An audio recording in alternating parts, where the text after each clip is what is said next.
Xi Jinping's confidant and vice chairman of the Central Military Commission, Weidong, divulged the People's Liberation Army's poor combat capability during a small group discussion. This was seen as revealing military secrets and was promptly deleted across the internet. Vice Chairman He's remarks exposed the PLA's inadequate training and combat capability. A January article from China's military website exposed the failings of China's Navy Type 054A frigate Weidong. The report claimed that in military exercises, the Weidong frigate faced rough seas and raced into the training area. Upon arrival, the shipborne radar detected enemy vessels. However, in actual combat, ships must conduct long-range early warning and reconnaissance before leaving port. If the enemy is only detected in the training area, there would be no way to respond, and the ship would have long been sunk by enemy missiles. Upon receiving orders, the officers and soldiers immediately adjusted their course and launched a firepower attack on the enemy ship. To launch a firepower attack on the enemy ship, the ship's course must be adjusted, which clearly cannot be done with a vertical launch system. This may be to allow the 76mm naval gun to aim at the target, as the horizontal attack angle of the bow-mounted gun is only 300 degrees. However, the range of the 054A naval gun is only 15 kilometers. Encountering enemy ships at this distance means you yourself are in an unfavorable position. In a real combat scenario, the Weidong frigate would probably have been destroyed by enemy missiles hundreds of kilometers away, even without the opportunity to use the naval gun to retaliate, so the exercises themselves are unrealistic. The article goes on. Unknown airborne target discovered. As the fierce battle rages, the aerial threat quietly approaches. With a word from the commander, the Weidong frigate decisively turns and aims the secondary gun at the target for a simulated attack. The unknown airborne target could be an enemy aircraft, missile, or drone, but the article does not specify. However, the fact that the airborne target can approach to the distance where the secondary gun is needed indicates serious deficiencies in the shipborne radar and air defense systems, both in terms of reaction speed and detection range. Of course, it cannot be ruled out that this is a targeted training exercise, deliberately placing drones close by for the Weidong frigate to engage the secondary gun. If this is the case, then the difficulty and intensity of the exercise scenario design are clearly insufficient. The article also describes a scenario where the aerial threat has just been eliminated, but a new target is discovered on the sea surface. The Weidong frigate turns into a combat heading and occupies a favorable attack position. Fire! The missile soars into the air, heading straight for the enemy ship. Soon, reports from the radar section indicate that the signal of the enemy ship has disappeared. This time, the Weidong frigate finally deploys its signature move, launching the YJ-83 anti-ship missile. The YJ-83 is a variant of the missile used by the Houthi armed forces, and in actual combat, all of them have been intercepted by the U.S. Aegis destroyers. Moreover, before launching the YJ-83 missile, the Type 054A frigate had to adjust its bow direction. It's astounding that a flagship of 4,000 tons lacks even a vertical launch system for anti-ship missiles. The YJ-83 has a range of less than 200 kilometers, with a warhead weighing 165 kilograms and limited killing power. How could it hit its target with just one shot, making the enemy ship disappear from radar? Unless it's targeting a small boat, there's no way a large warship would sink with just one hit. In the exercise, the Type 054A frigate had poor coordinated combat capabilities, a small warning detection range, inadequate radar performance, and insufficient missile power. However, the exercise itself was hyped by the media as aiming at actual combat, tempering capabilities, and new tactics, even claiming the exercise environment was complex. This is completely deceptive. Such training, detached from real combat, creates a navy that's only confident on paper. If they really go into battle, they will only become sitting ducks. On March 18th, the PLA's official military website published an article titled, "Between Sea and Sky, I Forge Warships into Iron Fists," describing the training and daily maintenance of another Type 056A frigate, the Guangyuan, which has been in service in the Southern Theater Command since 2017 and has been rated as an advanced unit for 4 consecutive years. The article begins by boasting, "On the undulating deep blue sea, the Guangyuan sails through the waves." It is known that the 1,400-ton 056A Guangyuan frigate is just a large missile boat with a maximum speed of only 46 kilometers per hour. In rough seas, it would probably fall apart. It is only suitable for performing green water defense missions near shore, and while it can intimidate fishermen from Vietnam and the Philippines, it is not suitable for long-distance operations. The article from the CCP military website is misleading. The article then describes the Guangyuan frigate firing with dense firepower, hitting the target successfully. This is the 76mm small-caliber naval gun equipped on the Guangyuan frigate, with a maximum range of only 15 kilometers. In actual combat, enemy warships would have fired anti-ship missiles from 100 to 200 kilometers away long before the frigate had the chance to open fire. The article further describes launch. An air defense missile rises into the sky with a tail flame piercing the sky. This is the Hongqi-10 short-range air defense missile equipped on the Guangyuan frigate, with a maximum range of 9 kilometers, barely able to intercept helicopters. However, American fighter jets can launch precision-guided bombs at the Guangyuan frigate from tens of kilometers away, and even launch anti-ship missiles from even greater distances.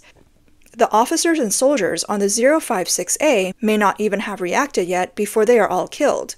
It can be seen that the Hongqi-10 short-range air defense missile is a half-hearted piece of equipment and also falls short of combat capability.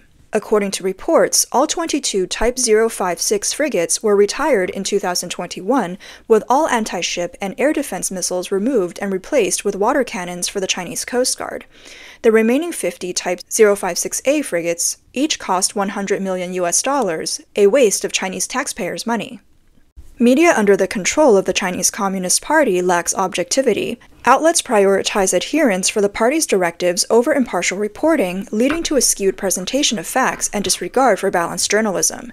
This propaganda about the 056A is probably just routine.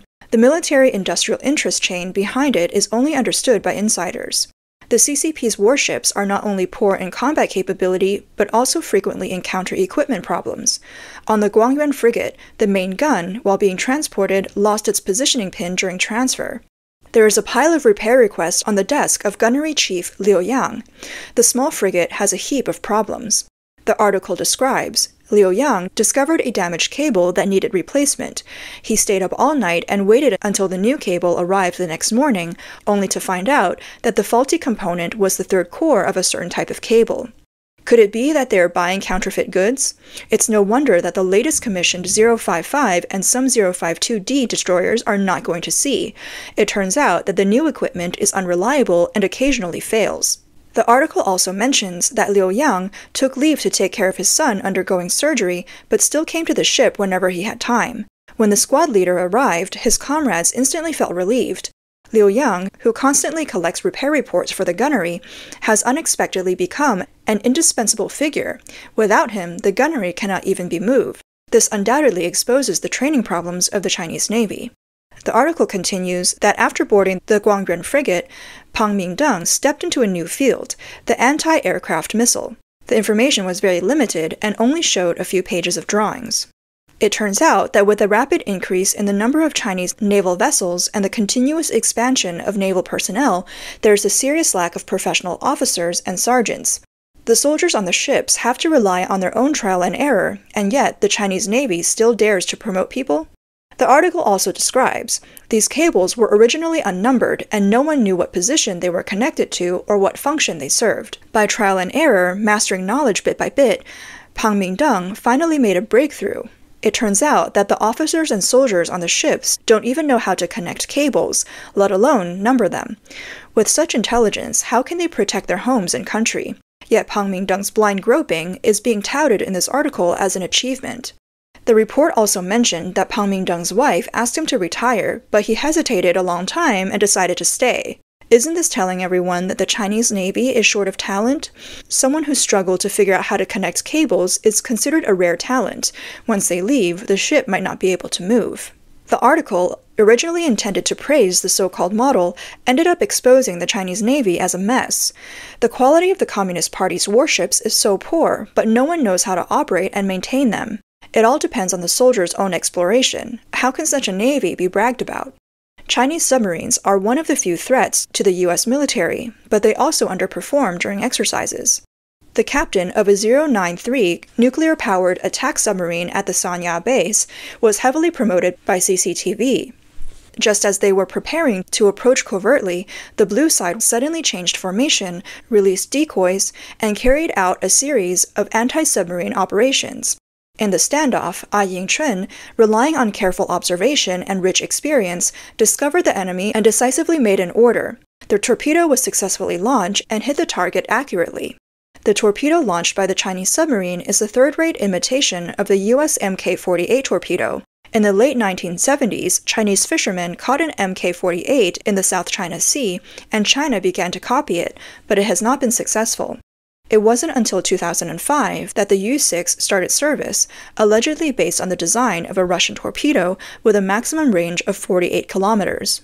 However, in actual combat, the strong anti-submarine capabilities of the United States and its allies would definitely detect the 093 submarine within the 48-kilometer range of surface vessels. The exercise scenario of the 093 nuclear submarine reported by CCTV is a fabrication.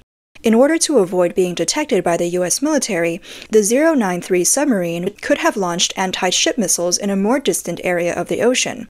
However, the missiles frequently used by the organization in the Red Sea have been intercepted, and China now has no confidence in the Eagle Strike missile. The Eagle Strike 18 anti-ship missile is a copy of the Russian missile, but its effectiveness is not much better. The false combat capabilities of the Chinese Air Force are also obvious. They frequently provoke around the Taiwan Strait, but these actions would never work in a real Taiwan Strait war. In actual combat, the Taiwan military would never allow the PLA to fly so close.